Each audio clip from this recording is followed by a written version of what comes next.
ಬಂಧನ ಜರ್ನಿ ಅದನ್ನು ನೆನ್ಪು ಮಾಡ್ಕೊಳ್ಳಿ ಸರ್. ಎಲ್ಲೂ ಹೇಳೋದಂತ ಇಷ್ಟೆಲ್ಲ ವಿಚಾರಗಳಿದಾವೆ, ನಾನು ಹೇಳ್ತೀನಿ ಅದನ್ನು ಅಂತಂದಾಗ ಏನೆಲ್ಲ ನೆನಪಾಗುತ್ತೆ ಸರ್? ಎಂಥ ಮೂವಿ ಸರ್ ಅದಂತೂ, ಯಾವತ್ತಿಗೂ ಬೋರ್ ಆಗಲ್ಲ ಸರ್ ಅದನ್ನು ಎಷ್ಟೆಲ್ಲ ಬೇಕಾದ್ರೆ.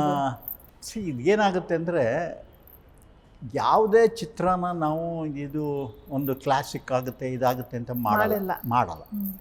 ನಮ್ಮ ಸಿನ್ಸಿಯರ್ ಎಫರ್ಟ್ನ ಏನು ಮಾಡಬೇಕು, ಆ ಚಿತ್ರಕ್ಕೆ ಕತೆ ಹೆಂಗಿರಬೇಕು, ಆ್ಯಕ್ಟ್ರ್ಗಳು ಹೆಂಗಿರಬೇಕು, ಕಾಸ್ಟ್ಯೂಮ್ಸ್ ಹೆಂಗಿರಬೇಕು, ಯಾವ ಥರ ತೆಗಿಬೇಕು, ಯಾವ ಥರ ಪ್ರೆಸೆಂಟ್ ಮಾಡಬೇಕು, ಅದ್ರ ಮ್ಯೂಸಿಕ್ ಹೆಂಗಿರಬೇಕು ಅಂತ ಮಾಡ್ತೀವಿ. ಬಟ್ ಈ ಲೆವೆಲಿಗೆ ಪಿಕ್ಚರ್ ಹಿಟ್ಟಾಗುತ್ತೆ ಅಂತ ಗೊತ್ತಾಗಲ್ಲ. ಅದು ಪಿಕ್ಚರಲ್ಲಿ ಥಿಯೇಟ್ರಿಗೆ ಹೋದ್ಮೇಲೆ ಜನ ಒಪ್ಕೊಂಡ್ಮೇಲೆ ಆಮೇಲೆ ಅದಕ್ಕೆ ಗೊತ್ತಾಗೋದು. ಹಾಗೆ ಬಂಧನ ನೋಡಿದವರೆಲ್ಲ ಸುಮಾರು ಅಂತಲೇ ಹೇಳಿದ್ರು ಪಿಕ್ಚರ್. ಈವನ್ ಅಂಬರೀಷು ನನಗೆ ತೋರಿಸಿದಾಗ ಸುಮಾರಾಗಿದ್ದ ಕಣ, ಆ ವಿಷ್ಣು ಹೋಗಿದ್ದೇನೆ, ಟ್ರಾಜಿಡಿ ಮಾಡಿಬಿಟ್ಟಿದ್ಯಾ ನೀನು ಅಂತ. ಸರಿ ಬಿಡಪ್ಪ, ಒಂದು ಪ್ರಯತ್ನ ಮಾಡಿದ್ದೀನಿ, ನಿನ್ನ ಹಾಕ್ಕೊಂಡು ನಾನು ಅಂತ ಮಾಡಲಿಲ್ವಾ. ಹಾಗೆ ವಿಷ್ಣುಗೂ ಒಂದು ಡಿಫ್ರೆಂಟ್ ಕ್ಯಾರೆಕ್ಟರ್ ಯೋಚನೆ ಮಾಡಿದ್ದೀನಿ. ಯಾಕೆಂದರೆ ಅವತ್ತವರೆಗೂ ಯಾರೂ ವಿಷ್ಣುನ ಆ ಥರ ಯೋಚನೆ ಮಾಡಿರಲಿಲ್ಲ.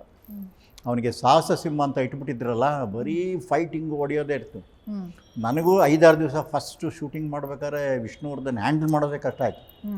ಯಾಕಂದರೆ ಮಾತಾಡೋ ಲುಕ್ಸ್ ಎಲ್ಲ ಆ್ಯಂಗರ್ನಲ್ಲೇ ಇರ್ತಿತ್ತು. ನಾನಿಲ್ಲಮ್ಮ, ಸ್ವಲ್ಪ ನೀನು ಡಾಕ್ಟ್ರು, ಇದು ಆ್ಯಕ್ಷನ್ ಅಲ್ಲ, ಇದು ತುಂಬ ಸಬ್ಡ್ಯೂ ಮಾಡು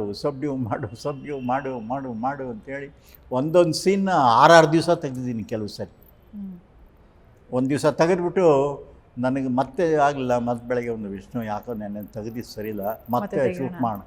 ಇದೇನೋ ಹುಚ್ಚಿನ ಥರ ಆಡ್ತೀಯ ನೀನೊಂದು. ಇಲ್ಲ, ನಂದೇ ತಾನೇ ಪಿಕ್ಚರ್, ಇನ್ಯಾರಿಗೂ ಉತ್ತರ ಕೊಡಬೇಕಾಗಿಲ್ವಲ್ಲ, ನಂದೇ ಸ್ವಂತ ಪಿಕ್ಚರು. ಮತ್ತೆ ತೆಗೆದ್ರೆ ಮತ್ತೆ ಕರೆಕ್ಷನ್ನು, ಈ ಥರ ಮಾಡಿ ತೆಗೆದಿದ್ದು. ಬಟ್ ಈ ಲೆವೆಲಿಗೆ ಪಿಕ್ಚರು ಹಿಟ್ಟಾಗಿ 25 ವಾರ 25 ಸ್ಟೇಷನ್ನಲ್ಲಿ ಆವತ್ತಿನ ದಿವಸಕ್ಕೆ ಅಷ್ಟು ದೊಡ್ಡ ಸಕ್ಸಸ್ ಆಗೋದು ಅಂದರೆ. ಎಷ್ಟು ಬಜೆಟ್ ಸಿನಿಮಾ ಸರ್? ಬಜೆಟ್ ನಂದೆಲ್ಲ ಕಾಸ್ಟ್ಲಿ. ಏನು ಮಾಡಿದ್ರು 25 ಲಕ್ಷ ಮಾಡಿ 25 ಲಕ್ಷ ಆಗಿದೆ. ಅದು ವಿಷ್ಣು ಪಿಕ್ಚರ್ ಯಾರು 12 ಲಕ್ಷ ರೂಪಾಯಿ ಮೇಲೆ ಮಾಡ್ತಾನೆ ಇರಲಿಲ್ಲ. ಬಟ್ ನನಗೆ ನನ್ನ ಕಾಸ್ಟ್ಯೂಮ್ಸೇ ಆ ಪಿಕ್ಚರ್ಗೆ, ವಿಷ್ಣುವರ್ಧನ್ಗೆ ಮತ್ತು ಸುಹಾಸಿನಿಗೆ ತುಂಬ ಕಾಸ್ಟ್ಲಿ. ಪ್ರತಿಯೊಂದು ಸೀರೆ ಎಲ್ಲ ಡಿಸೈನ್ ಮಾಡಿಸಿ ಕಾಂಚಿನಲ್ಲಿ ನೇಯಿಸಿ ತಗೊಂಬಂದಿದ್ದು ನಾವು.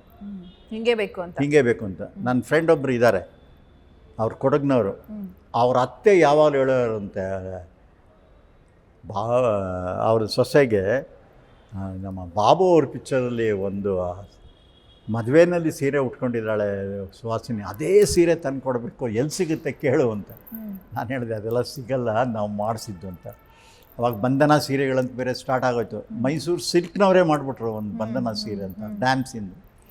ಆಮೇಲೆ ವಿಷ್ಣುವರ್ಧನ್ಗೆ ಕಂಪ್ಲೀಟ್ ಕಾಸ್ಟ್ಯೂಮ್ ಬಾಂಬೆಯಿಂದ ತರಿಸ್ದೆ ನಾನು ಅವನಿಗೆ ಬೈತಿದ್ದೆ, ಅವ್ನು ಯಾವುದೋ ನೀನು ಈ ಕೆಂಪು ಹಳದಿ ಎಲ್ಲ ಹಾಕ್ಬೇಡ, ಡಾಕ್ಟ್ರು ಅಂದರೆ ಭಾಳ ಡಿಫ್ರೆಂಟ್ ಆಗಿರಬೇಕು. ಸರಿ, ನೀನೇನು ಪಾಪ ವಿಷ್ಣು ಮಾತ್ರ ನಾನು ಏನು ಹೇಳಿದ್ರು ಇಲ್ಲ ಅಂತಿರಲ್ಲ. ಯಾಕೆಂದ್ರೆ ಅವ್ನಿಗೆ ಗೊತ್ತಿತ್ತು ನಾನು ಏನು ಯೋಚನೆ ಮಾಡಿದ್ರು ಒಂದು ಲೆವೆಲಾಗಿ ಯೋಚನೆ ಮಾಡ್ತೀನಿ ಅಂತ. ಸೊ ಯಾವಾಗ ವಿಷ್ಣುವರ್ಧನ್ ಲುಕ್ಕೇ ಚೇಂಜ್ ಆಗೋಯ್ತು ಅದಾದಮೇಲಿಂದ. ದೇವ್ರ ದಯದಿಂದ 25 ವಾರ ನ್ಯಾಷನಲ್ ಅವಾರ್ಡು, ಅವನಿಗೆ ಸ್ಟೇಟ್ ಅವಾರ್ಡು ಎಲ್ಲ ಬಂತು. ಅದು ಒಂದು ಹ್ಯಾಪಿ ಎಂಡಿಂಗ್. ಯಾಕೆಂದರೆ ಒಂದು ಪಿಕ್ಚರ್ ಇಷ್ಟೆಲ್ಲ ಕಷ್ಟಪಟ್ಟು ಮಾಡಿದ್ಮೇಲೆ ಯಾರೂ ತಗೊಂಡಿರಲಿಲ್ಲ ಪಿಕ್ಚರ್ನ, ಯಾರೂ ತಗೊಳ್ಳೇ ಇಲ್ಲ. ಸುಮಾರು ಪಿಕ್ಚರ್ ಅಂತ ಯಾಕೆ ಸರ್ ಯಾರು ತಗೊಳ್ಳಿಲ್ಲ, ಇದು ಓಡಲ್ಲ ಅಂತ. ವಿಷ್ಣುವರ್ಧನ್ನು ಟ್ರ್ಯಾಜಿಡಿ ಓಡಲ್ಲ ಅಂತ ನನ್ನ ಕೈಲೇ ಉಳ್ಕೋತು ಪಿಕ್ಚರು. ನಡೀತು. ಹೆಂಗು ನಿಮ್ಗಲ್ಲಿ ಲಾಭ ಆಯಿತು? ಲಾಭ ನನಗಾಯ್ತು.